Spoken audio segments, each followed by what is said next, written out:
Peace is rarely lost in a dramatic way. It doesn't disappear during a single argument. It doesn't collapse in one explosive moment. Most of the time, peace fades quietly, almost invisibly. It fades when you answer a sharp comment without thinking. It fades when you replay an unpleasant look in your mind. It fades when you allow a small frustration to grow larger than it deserves. Nothing extraordinary happens. No warning signs appear.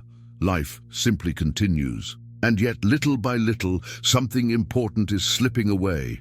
These daily reactions seem harmless, almost justified.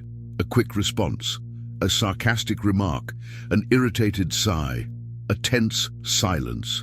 Individually, they appear insignificant, but together they form a pattern where you react more than you choose, where your emotions respond before your mind decides, where calm becomes rare and irritation becomes familiar.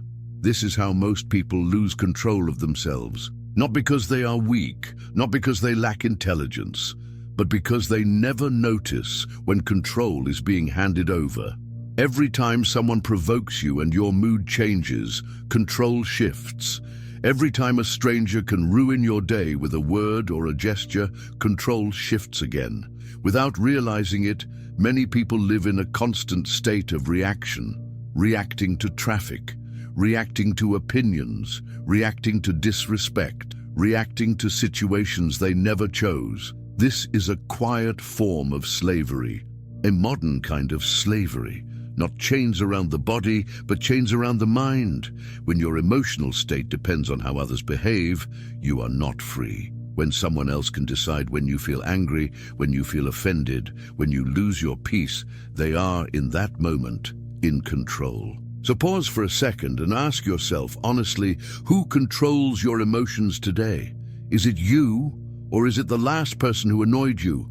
The last comment you heard, the last situation that didn't go your way?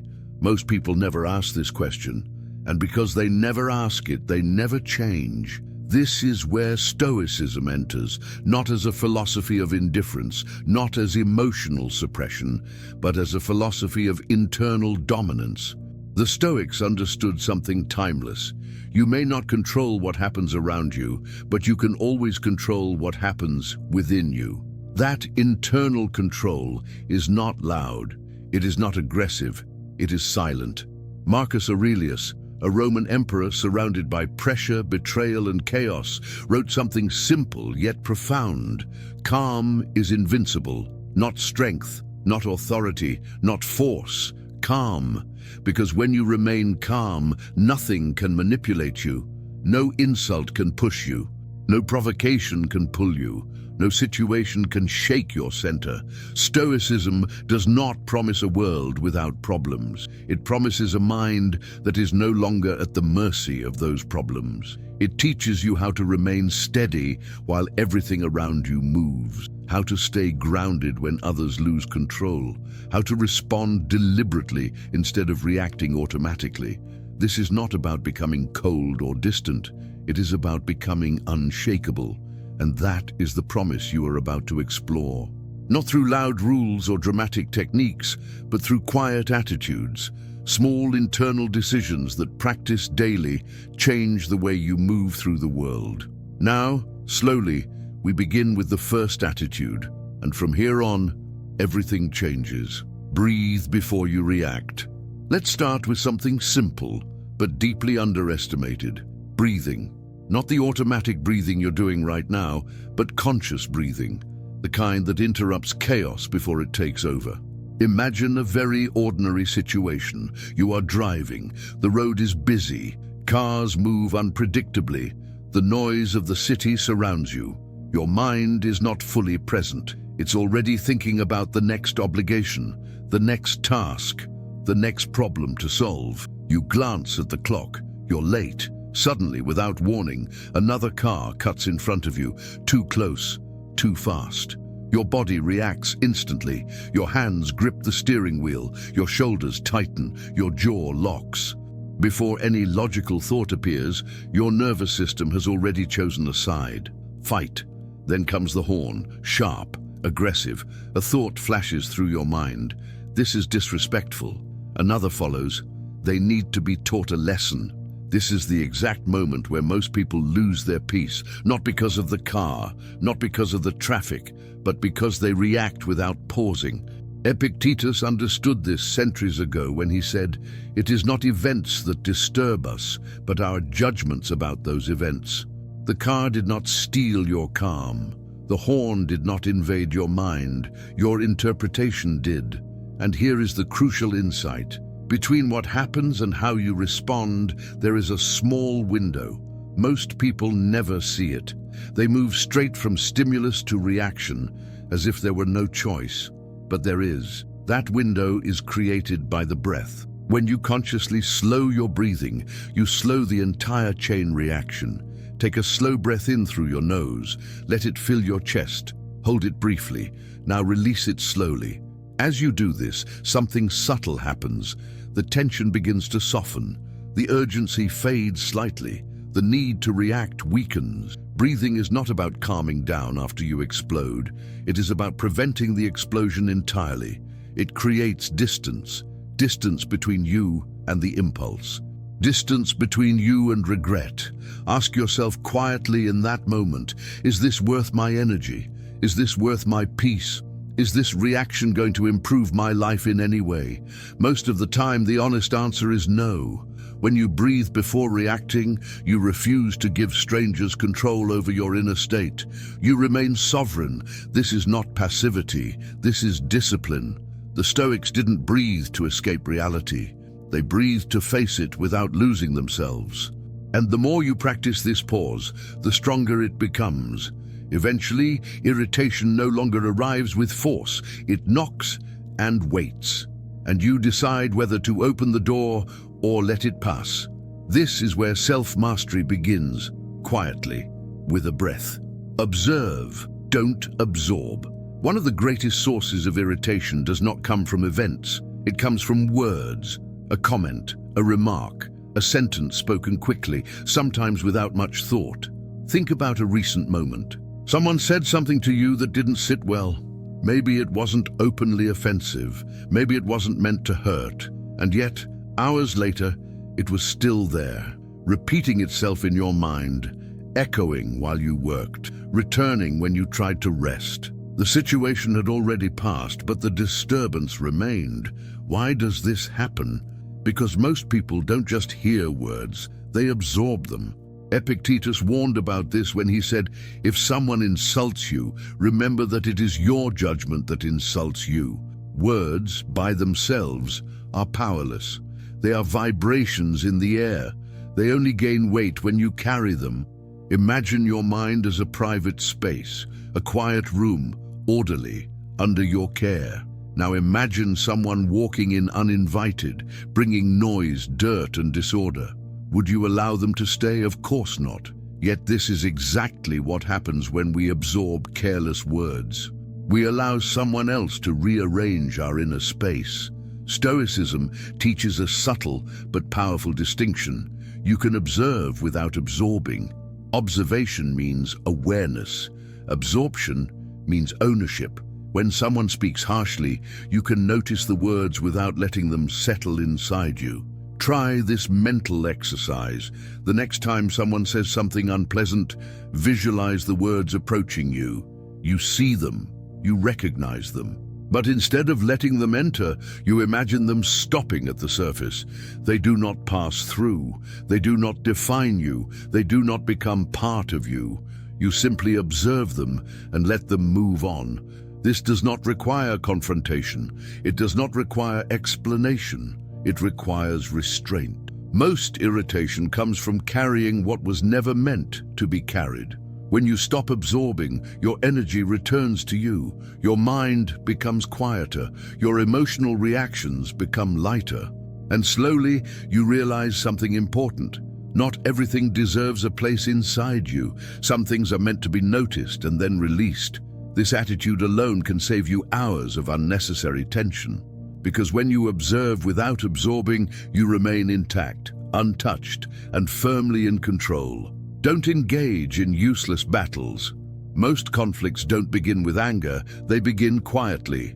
A difference of opinion, a casual comment, a sentence that sounds slightly dismissive.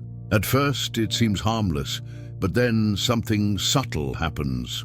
Ego enters the room. The need to be right appears. The desire to correct the other person grows. The impulse to defend your position takes control. What could have passed unnoticed turns into a debate, then into an argument. Minutes go by, sometimes hours, and when it's finally over, nothing has truly changed, except one thing: your peace is gone. Marcus Aurelius understood this pattern deeply. That's why he advised, avoid useless disputes. They disturb the mind and drain the soul. Before engaging in any argument, Stoicism asks you to pause and reflect. Ask yourself slowly, if I win this discussion, what do I actually gain? Will my life improve? Will my character strengthen? Will my peace increase? Most of the time the answer is no. Useless battles are expensive. They cost energy, they cost focus, they cost emotional stability. And yet many people enter them automatically as if they had no choice. But you do. Silence in these moments is not weakness. It is discernment. Choosing not to engage is not the same as agreeing. It simply means you refuse to sacrifice your inner balance for the sake of proving a point. The Stoics understood something important. Not every provocation deserves a response. Not every opinion deserves a debate. Some conflicts fade on their own when they are not fed. And when you stop feeding them, you notice something surprising. Your mind becomes lighter, your energy returns, your days feel calmer. You begin to choose your battles instead of being dragged into them. This attitude doesn't make you passive, it makes you selective. You speak when it matters, you remain silent when it doesn't. And that discernment is a form of quiet power, because the person who can walk away from a useless battle is the person who truly controls themselves. And self-control, in the Stoic sense, is real strength. Rewrite the thought, not the situation. There are moments when irritation doesn't come from what happened, but from what you tell yourself about what happened. Consider a common situation. Someone criticizes your work, or questions a decision you made, or points out a flaw in something you care about. The words may be brief, even casual, but inside, a reaction begins. Your mind starts building a story. They don't respect me. They're attacking me. They don't see my effort. Before you realize it, the emotion has taken over. Seneca understood this process clearly when he wrote, "We suffer more often in imagination than in reality." The event itself is simple. Someone spoke. Information was exchanged. But the mind adds layers, meaning, assumptions, personal judgments. And it is those additions that create irritation. Stoicism teaches a powerful alternative. You may not be able to change the situation, but you can always change the interpretation. The criticism is just sound in the air until you assign meaning to it. So pause. Instead of reacting automatically, ask yourself different questions. What if this comment is not an attack, but feedback? What if it says more about the other person's perspective than about my value? What if this moment is an opportunity to refine, improve, or strengthen myself? By rewriting the thought, you interrupt the emotional spiral. The situation stays the same, but your inner experience changes completely. This is where control returns to you. You stop being at the mercy of every comment, every opinion, every external judgment. Criticism becomes information, not a verdict, and when information replaces insult, irritation loses its grip. This doesn't mean accepting everything silently. It means choosing clarity over reaction. When you rewrite the thought, you reclaim authorship of your inner world, and the person who controls their thoughts controls their peace, quietly, deliberately, from the inside out. Don't expect others to act as you would. One of the most common sources of irritation is disappointment. Not loud disappointment, quiet disappointment, the kind that builds slowly when people don't act the way you expected them to. You try to be fair, you try to be respectful, you try to be honest, and without noticing, you begin to expect the same in return. You expect understanding, You expect loyalty. You expect consideration. When it doesn't come, frustration appears. You think, I would never do that. If it were me, I would have acted differently. This gap between who you are and who others are is where irritation grows. Marcus Aurelius addressed this directly when he wrote, "Expect people to act according to their nature, not according to your hopes." Each person operates from their own level of awareness. Some are thoughtful, some are careless, some are still ruled by impulse, fear, or insecurity. Expecting everyone to act as you would is like expecting every tree to bear the same fruit. It ignores reality. Stoicism does not ask you to lower your standards. It asks you to release unrealistic expectations. You can remain fair without demanding fairness in return. You can remain kind without requiring kindness as payment. This shift changes everything. When you stop expecting others to meet your internal standards, their behavior stops shocking you. Disappointment fades. Resentment weakens. You begin to see people as they are, not as you wish they would be. This doesn't harden you, it frees you. Because irritation often comes not from what people do, but from the story you tell yourself about what they should have done. Let go of that story. Do your part with integrity. Let others reveal who they are. You are responsible for your actions, not for theirs. And when you accept this fully, you protect your peace from unnecessary frustration, quietly, consistently, without bitterness. This is emotional maturity in its calmest form. Master the body to master the mind. Most people believe anger starts in the mind, a thought, a judgment, an opinion. But in reality, irritation begins in the body. Before you consciously feel angry, your body has already reacted. Your shoulders rise, your chest tightens, your hands clench, your jaw locks. The body prepares for conflict before the mind has time to reason. Epictetus understood this well when he taught, "First control what is visible, then what is invisible will follow." The Stoics knew that the body and the mind are deeply connected. When the body is tense, the mind becomes narrow. When the body relaxes, the mind gains space. This is why controlling the body is not superficial, it is strategic. The moment you feel irritation approaching, do not argue with your thoughts. Start with the physical. Lower your shoulders, unclench your jaw, relax your hands, slow your breathing.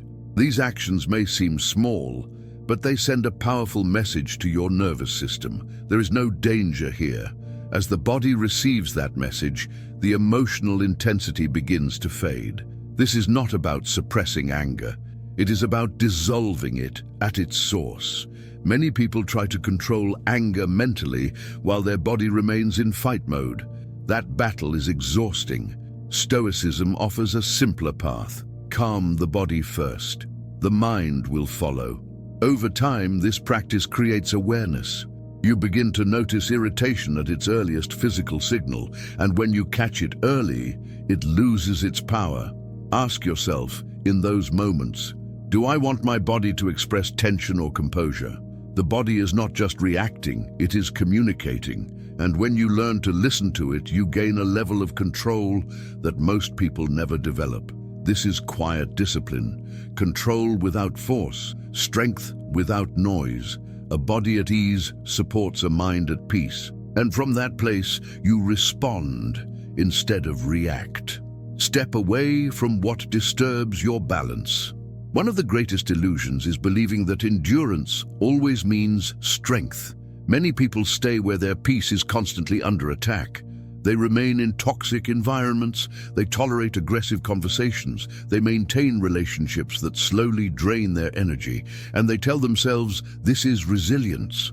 But Stoicism teaches something different. Epictetus was clear when he advised, remove yourself from what weakens your soul. Strength is not always about standing firm. Sometimes it is about stepping back. You are not required to remain in places that silently erode your calm. You are not obligated to engage with people who thrive on conflict. Leaving is not hatred. Leaving is not resentment. Leaving can be an act of self-respect. This doesn't mean running from every challenge. It means recognizing patterns. If a space repeatedly provokes irritation, tension, or emotional exhaustion, it is giving you information. Listen to it. Ask yourself honestly, does this environment elevate me, or does it pull me downward? If it pulls you down, no explanation is required. Distance can be quiet, it can be respectful, it can be firm without being aggressive. The Stoics believed in preserving what is essential, and inner peace is essential. When you step away from what constantly disturbs your balance, something changes. Your nervous system relaxes, your thoughts become clearer, your energy returns. You stop fighting unnecessary battles and start investing in what truly matters. Walking away in these moments is not avoidance, it is wisdom, a silent declaration that your inner stability is not negotiable. And the more you honor that boundary, the stronger it becomes. Calm is protected not by force, but by conscious distance. This is how peace survives in a noisy world. Practice Stoic empathy. When someone treats you poorly, the first impulse is often anger. It feels natural, automatic, almost unavoidable. We want to retaliate. We want to defend ourselves. We want to match their energy with our own. But Stoicism offers a different perspective. Marcus Aurelius, observing human behavior under immense pressure, advised, when insulted, remember that the person does not know what they are doing. Most people act from pain, from fear, from insecurity, from ignorance. Rarely is the insult truly about you. It is about the person speaking it, and this realization changes everything. When you see the source of the irritation as something external, a reflection of their suffering, not a judgment of your worth, your mind finds a subtle release. Compassion enters, judgment loosens its grip, anger begins to dissolve. Practicing this form of empathy does not mean accepting abuse. It does not mean tolerating harm. It means protecting yourself from becoming entangled in someone else's bitterness. Next time someone is rude or unjust, pause and reflect. What might this person be carrying inside them? What hidden struggle are they facing that drives this behavior? Seeing beyond the surface and recognizing the hidden pain is liberating. It allows you to respond, not react, to remain calm, not inflamed. Empathy, in this sense, is a shield. It weakens anger before it takes hold. It preserves your peace without confrontation, and over time, this practice trains the mind to remain steady, even when provocation is constant. The Stoics understood that understanding others is not just about morality.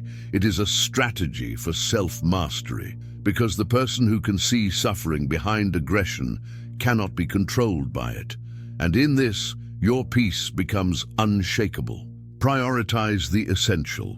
Have you ever noticed how much energy is wasted on things that ultimately don't matter? A slow-moving line at the store, a careless comment from a colleague, a minor inconvenience that disrupts your plans. We give these small irritations attention as if they are monumental. We allow them to pull us away from our focus, from our calm, from our life. Epictetus offered a simple but profound insight. Happiness depends on attention to the essential. Before reacting to anything, pause. Ask yourself, will this matter in 5 days? In 5 years? Will this small annoyance shape the life I am building? If the answer is no, then it is not worth your energy. When we give importance to what is small, we squander our most precious resource, attention. Attention is not infinite. It is like a candle in the wind. Every unnecessary irritation blows it lower, making it harder to see what truly matters. Prioritizing the essential is a form of self-preservation. It is not indifference to the world. It is deliberate selection of where your mind and heart will flow. Imagine life as a stream.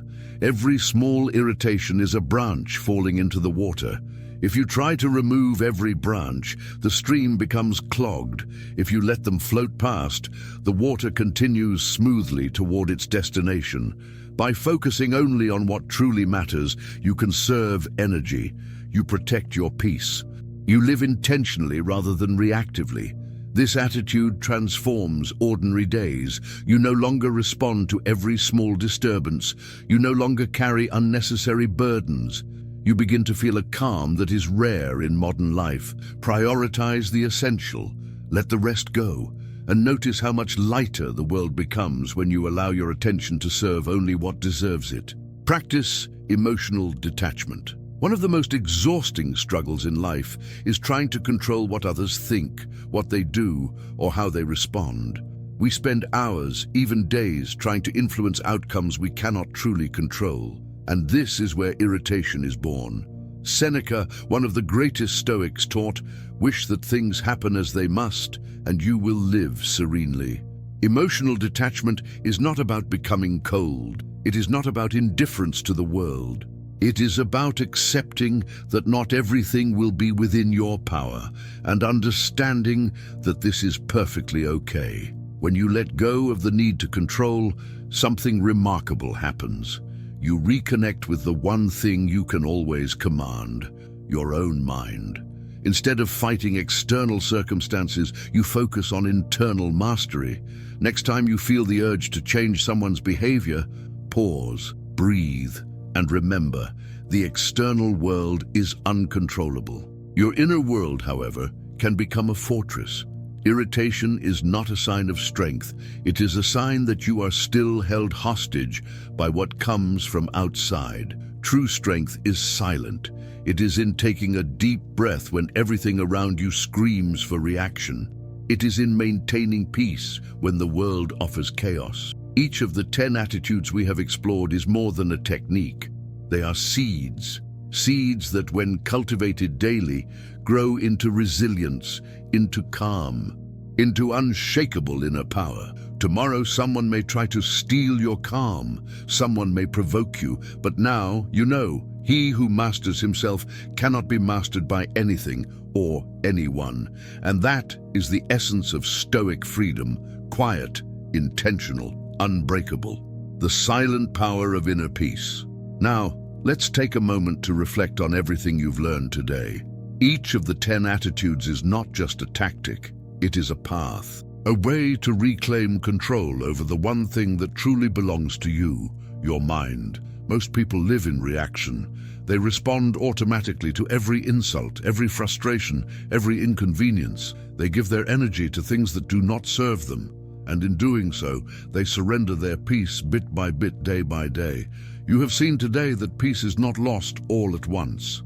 It fades quietly, subtly, almost invisibly, through small, unexamined choices. But the same is true in reverse. Peace can be built, it can be cultivated, and it can become invincible. The Stoics understood this. Marcus Aurelius, surrounded by the burdens of empire, wrote about calm as invincible, not because he controlled the world around him, but because he controlled himself. That is your challenge and your opportunity. Every breath you take before reacting, every time you observe but do not absorb, every silence chosen over a useless argument, every thought you rewrite, every expectation you release, every tension you relax in your body, every step back from what disturbs your balance, every act of empathy practiced, every focus on what is essential, every moment of emotional detachment. These are not small acts, they are seeds, seeds that day by day grow into a fortress of calm, a mind that is steady even when the world is not. And this is where true strength lives, not in force, not in anger, not in reaction. True strength is silent, it is deliberate. It is the power to remain calm when everyone else is storming. So I ask you now, which of these 10 attitudes do you need to practice immediately? Which one resonates so deeply that it will become the first seed you plant today? Write it down, return to it, practice it daily. If this message has made sense to you, If it has shifted the way you view your inner world, then share it. Let someone else discover the power of mastering their own mind.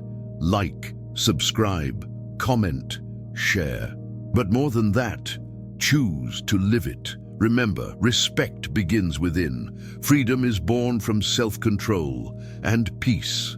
Peace is the silent conquest of those who choose to be greater than any provocation. And that is the quiet, unshakable power of Stoicism.